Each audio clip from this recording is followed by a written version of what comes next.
All right, let's look at question 31.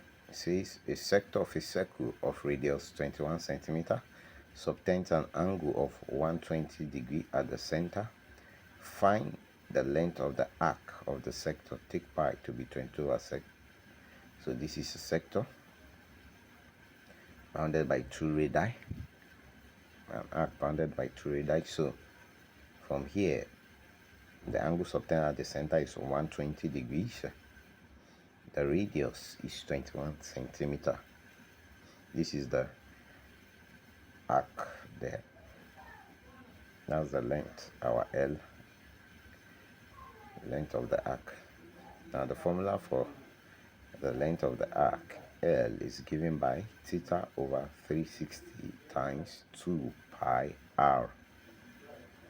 Theta is our 120 degrees.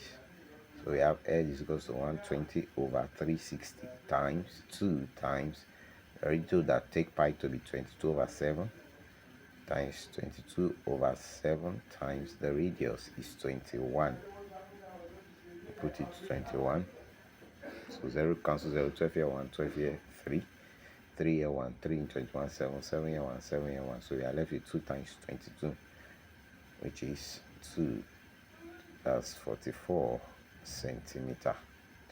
That is option C.